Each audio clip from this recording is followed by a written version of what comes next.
Hi ಎಲ್ರಿಗೂ welcome to Shilpa's culinary. ಬೇಸಿಗೆ ಕಾಲ ಬಂತು ಅಂತಂದರೆ ತುಂಬ ಶೆಕೆಗೆ ಏನಾದರೂ ತಂಪು ಪಾನೀಯನ್ನು ಕುಡಿಬೇಕು, ಸಲಾಡ್ಸ್ ಮತ್ತು ಕೋಸಂಬರಿ ತಿನ್ನಬೇಕು ಅಂತ ಎಲ್ಲರಿಗೂ ಅನಿಸುತ್ತೆ. ಸೊ ಈಗ ರಾಮನವಮಿ ಮತ್ತು ಹನುಮ ಜಯಂತಿ ಹಬ್ಬ ಕೂಡ ಬರ್ತಾ ಇದೆ. ಹನುಮ ಜಯಂತಿಗೆ ಮತ್ತು ರಾಮನವಮಿಗೆ ಎರಡು ದೇವ್ರಿಗೂ ನೈವೇದ್ಯವಾಗಿ ನಾವು ಈ ಪಾನಕ, ಕೋಸಂಬರಿ ಮತ್ತು ಮಸಾಲೆ ಮಜ್ಜಿಗೆಯನ್ನು ಮಾಡ್ತೀವಿ. ಈಗ ಇವತ್ತು ನಮ್ಮ ವಿಡಿಯೋದಲ್ಲಿ ಬೆಲ್ವತ್ತೆ ಹಣ್ಣಿನ ಅಂದರೆ ಬಾಲದ ಹಣ್ಣಿನ ಪಾನಕ ಮತ್ತು ಹೆಸರುಬೇಳೆ ಕೋಸಂಬರಿ ಆಮೇಲೆ ಮಜ್ಜಿಗೆಯನ್ನು ಮಾಡೋದು ಹೇಗೆ ಅಂತ ತಿಳ್ಕೊಳ್ಳೋಣ.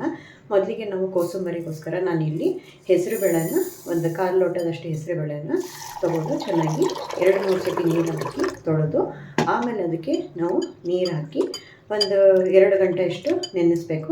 ಸ್ವಲ್ಪ ಪ್ರಮಾಣ ಆಗಿರೋದ್ರಿಂದ ಒಂದು ಅರ್ಧ ಗಂಟೆ ನೆನೆದ್ರೆ ಸಾಕು. ಈಗ ನಾನು ಅದಕ್ಕೆ ನೀರು ಹಾಕಿ ಅರ್ಧದಿಂದ 1 ಗಂಟೆ ನೆನೆಯೋದಕ್ಕೆ ಬಿಡ್ತೀನಿ. ಈಗ ಹೆಸರುಬೇಳೆ ನೆನೆಯೋಷ್ಟರಲ್ಲಿ ನಾವು ಪಾನಕ ಮಾಡ್ಕೊಳ್ಳೋಣ. ನಾನಿಲ್ಲಿ ಬೆಲ್ಲದಣ್ಣು ತೊಗೊಂಡಿದ್ದೀನಿ.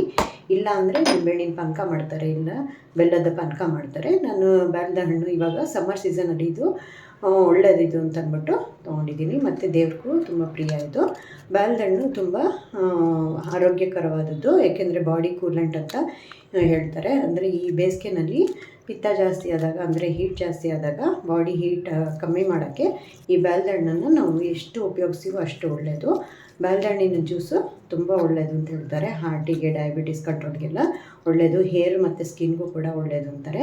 ಫೈಬರ್ ಜಾಸ್ತಿ ಇರೋದ್ರಿಂದ ವೆಯ್ಟ್ ಮ್ಯಾನೇಜ್ಮೆಂಟಿಗೂ ತುಂಬ ಒಳ್ಳೆಯದು ಅಂತ ಹೇಳ್ತಾರೆ. ಈಗ ನಾನು ಅದನ್ನು ನೀರು ಹಾಕಿ ಚೆನ್ನಾಗಿ ಮಿಕ್ಸ್ ಮಾಡಿಕೊಂಡು ಅದರಲ್ಲಿರೋವಂಥ ನಾರು ಮತ್ತು ಬೀಜಗಳನ್ನೆಲ್ಲ ತೆಗೆದಿದ್ದೀನಿ. ಈಗ ನಾನು ಅದಕ್ಕೆ 1 ಬೌಲಷ್ಟು ಬೆಲ್ಲದ ಪುಡಿನ ಸೇರಿಸ್ಕೊಂಡು ಎಲ್ಲ ಚೆನ್ನಾಗಿ ಮಿಕ್ಸ್ ಮಾಡಿ ಬೆಲ್ಲ ಕರಗುವಷ್ಟು ಚೆನ್ನಾಗಿ ಕರಗಿಸ್ತೀನಿ. ಈಗ ಬೆಲ್ಲ ಕರಗಾದ್ಮೇಲೆ ನಾನು ಅದನ್ನು ಕರಗಿದೆ ಅಂತ ಅಂದಮೇಲೆ ಈಗ ಒಂದು ಪಾತ್ರೆಗೆ ಫುಲ್ಲು ಶೋಧಿಸ್ಕೊಳ್ತೀನಿ. ಈಗ ಅದರಲ್ಲಿ ಬೀಜ ಮತ್ತು ನಾರು ಎಲ್ಲ ತೆಗಿಬೇಕಲ್ವ. ಸೊ ಹಾಗಾಗಿ ನಾನು ಒಂದು ಜರಡಿ ಅಥವಾ ಈ ಥರ ಇದನ್ನು ಸ್ಟ್ರೈನರ್ ಇಟ್ಕೊಂಡು ನಾನು ಚೆನ್ನಾಗಿ ಸೋಸ್ಕೊಳ್ತಾ ಇದ್ದೀನಿ. ಈಗ ಅದರಲ್ಲಿ ಬೆಲ್ಲ ಮತ್ತು ಬೆಲ್ಲದಣ್ಣಿನ ಜ್ಯೂಸು ಎರಡೂ ಇದೆ. ಸೊ ಚೆನ್ನಾಗಿ ಈ ಬೀಜ ಮತ್ತು ನಾರುಗಳನ್ನೆಲ್ಲ ತಕ್ಕೋಬೇಕು. ಎಷ್ಟು ನೀರು ಬೇಕಾದರೂ ನೀವು ಸೇರಿಸ್ಬೋದು, ಯಾಕೆಂದರೆ ಇದು ಬೆಲ್ಲದಣ್ಣು ಸ್ವಲ್ಪ ಹುಳಿ ಜಾಸ್ತಿ ಇರುತ್ತೆ. ಹಾಗಾಗಿ ನೀರಿನ ಅಂಶ ಜಾಸ್ತಿ ಮಾಡಿಕೊಂಡು ಡೈಲ್ಯೂಟ್ ಮಾಡಿಕೊಂಡು ಚೆನ್ನಾಗಿ ಪಾನಕ ಮಾಡ್ಕೋಬೋದು. ಮತ್ತು ಬೆಲ್ಲ ಕೂಡ ಅಷ್ಟೇ ಹಿಡಿಯುತ್ತೆ.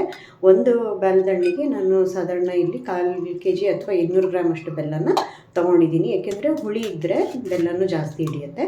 ಸೊ ಈಗ ನಾನು ಚೆನ್ನಾಗಿ ನೀರು ಹಾಕಿ 2-3 ಸತಿ ನಾನು ಈ ಥರ ಸೋಸ್ಕೊಂಡಿದ್ದೀನಿ. ಈಗ ಇದಕ್ಕೆ ನಾವು ಏಲಕ್ಕಿ, ಒಂದು 3 ಏಲಕ್ಕಿ, ಒಂದು 4ರಿಂದ 5 ಕಾಳು ಮೆಣಸನ್ನು ಹಾಕ್ಕೊಂಡು ಚೆನ್ನಾಗಿ ಪುಡಿ ಮಾಡ್ಕೊಳ್ಳೋಣ. ಇದು ಹಾಕೋದ್ರಿಂದ ಬ್ಯಾಲೆನ್ಸ್ ಆಗುತ್ತೆ, ಅಂದರೆ ಜೀರ್ಣಕ್ಕೆ ಒಳ್ಳೆಯದು. ಮೆಣಸು, ಏಲಕ್ಕಿ ತುಂಬ ಆರೋಗ್ಯಕ್ಕೆ ಒಳ್ಳೆಯದು ಮತ್ತು ಬಾಯಿ ಘಮ ಚೆನ್ನಾಗಿ ಬರುತ್ತೆ ಅಂತೇಳ್ಬಿಟ್ಟು ಹಾಕ್ತೀವಿ. ಮತ್ತು ಒಣಶುಂಠಿ ಪುಡಿನೂ ಒಂದು ಸ್ವಲ್ಪ ಹಾಕಬೇಕು, 1 ಸ್ಪೂನಷ್ಟು. ಆಮೇಲೆ ಇಲ್ಲಿ ಪಚ್ಚಕರ್ಪೂರನ ಸೇರಿಸ್ತಾ ಇದ್ದೀವಿ. ಪಚ್ಚಕರ್ಪೂರನೂ ಕೂಡ ಆರೋಗ್ಯಕ್ಕೆ ಒಳ್ಳೆಯದು.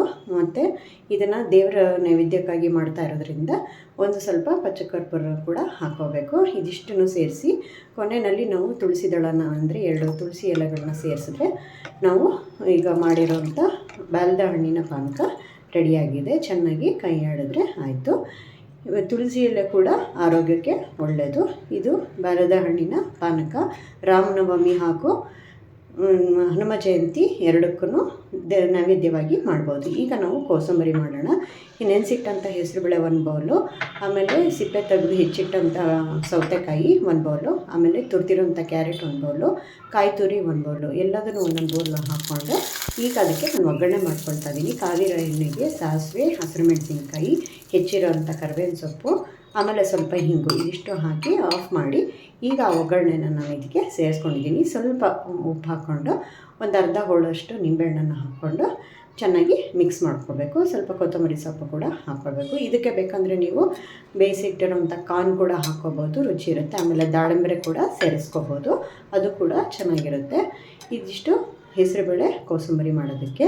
ಇದು ಕೂಡ ದೇವ್ರ ನೈವೇದ್ಯಕ್ಕೆ, ರಾಮನವಮಿ ಮತ್ತು ಹನುಮ ಜಯಂತಿ ಎರಡಕ್ಕೂ ಕೂಡ ಇದೇ ಪ್ರಸಾದ ಅಥವಾ ನೈವೇದ್ಯವಾಗಿ ಇಡ್ಬೋದು. ಕೋಸಂಬರಿ ದೇಹಕ್ಕೆ ತುಂಬ ಒಳ್ಳೆಯದು ಕೂಡ. ಇದರಲ್ಲಿ ತರಕಾರಿನೂ ಇದೆ, ಬೇಳೆನೂ ಇದೆ, ತಂಪು ಕೂಡ ಆಗುತ್ತೆ. ಈಗ ನೆಕ್ಸ್ಟ್ ನಾವು ಮಜ್ಜಿಗೆಯನ್ನು ಮಾಡೋದಕ್ಕೆ, ಮಸಾಲ ಮಜ್ಜಿಗೆ ಮಾಡೋದಕ್ಕೆ 2ರಿಂದ 3 ಗಟ್ಟಿ ಮೊಸರನ್ನು ತೊಗೊಳ್ತೀವಿ.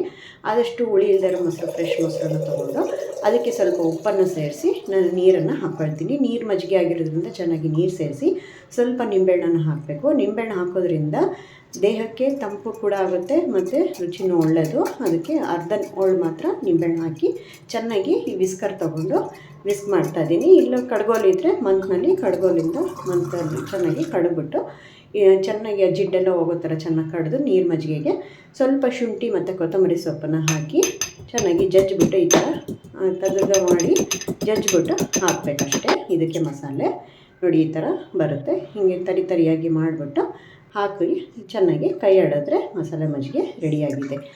ಈಗ ನೋಡಿ ರಾಮನವಮಿಗೆ ಪಾನಕ, ಮಜ್ಜಿಗೆ ಮತ್ತು ಹೆಸರುಬೇಳೆ ಕೋಸಂಬರಿ, ಕ್ಯಾರೆಟ್ ತುರಿ ಎಲ್ಲ ಹಾಕಿರುವಂಥ ಹೆಸರುಬೇಳೆ ಕೋಸಂಬರಿ ದೇವರ ನೈವೇದ್ಯಕ್ಕೆ ರೆಡಿಯಾಗಿದೆ. ಇದಿಷ್ಟನ್ನು ನೀವು ಒಂದ್ಸತಿ ಮಾಡಿ ನೋಡಿ. ಯಾರಿಗೆಲ್ಲ ಗೊತ್ತಿಲ್ವೋ ಅವರು ಕೂಡ ಇದನ್ನು ಟ್ರೈ ಮಾಡಿ. ದೇವರ ನೈವೇದ್ಯಕ್ಕಲ್ದಲೇ ನಮ್ಮ ದೇಹ ತಂಪಿಗೆ ಮತ್ತು ಆರೋಗ್ಯಕ್ಕೂ ಕೂಡ ತುಂಬ ಒಳ್ಳೆಯದು. ಬೇಸಿಗೆಗಾಲ ಬಂದಾಗ ಈ ಥರ ಮಾಡಿ ಮಕ್ಳಿಗೂ ಕೊಡಿ.